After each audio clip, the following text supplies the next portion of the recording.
Hi guys， 今天你有好好吃饭吗？我做了一道超好吃的韭菜盒子。今天的盒子里不仅仅有可爱的猫咪，还有美味的虾仁、粉丝、韭菜、鸡蛋。我们把这些美好的食材裹进柔软的饼皮当中，然后慢慢的烘热了，慢慢的品味，慢慢的融入灵魂当中。今天是6一儿童节，愿你我千帆过尽，归来仍是少年。愿你我永远保持一颗纯真的童心，愿你我永远像个孩子一般干净单纯。节日快乐，我的朋友。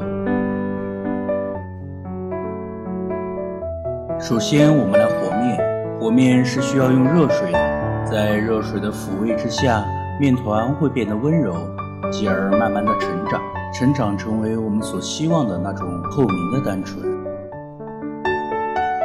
然后我们把醒发好的面团揉光滑，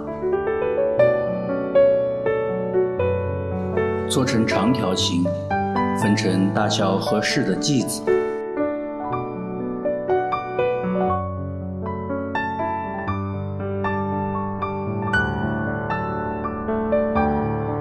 用油封盖，继续醒发1个小时。接着我们来准备馅料中的素菜部分。我们把韭菜末和红椒末用麻油拌匀，防止它出水。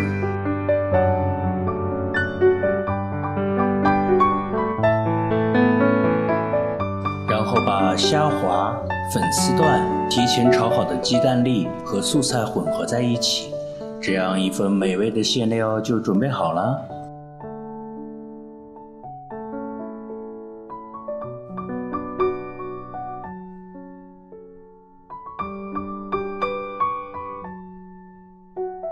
接着我们把醒发好的剂子用手摊成长条形，然后再用你的擀面杖把它擀成超薄的面片。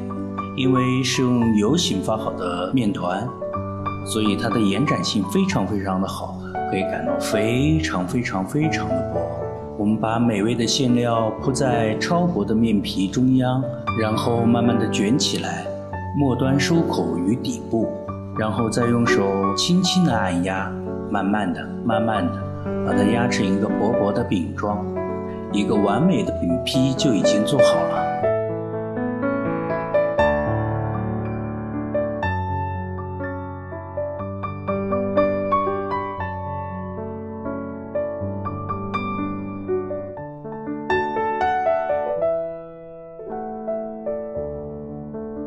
用小火慢慢的把它煎熟，煎到两面金黄，它就自然而然的变成一个完美的透明的韭菜盒子了。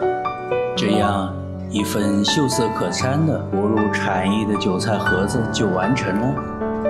好了，我的肚子已经开始咕噜咕噜的叫了，我要开始吃饭喽。你也是，我的朋友，不管再忙再累，也要记得按时吃饭哦，让那些我爱和爱我们的人安心幸福。如果你喜欢我的视频，记得订阅我的 YouTube 频道哦，并且记得点开小铃铛设置更新提醒哦，这样的话你就可以第一时间观看到我最新的视频了。那么这次就先到这里吧，我们下期见，拜拜。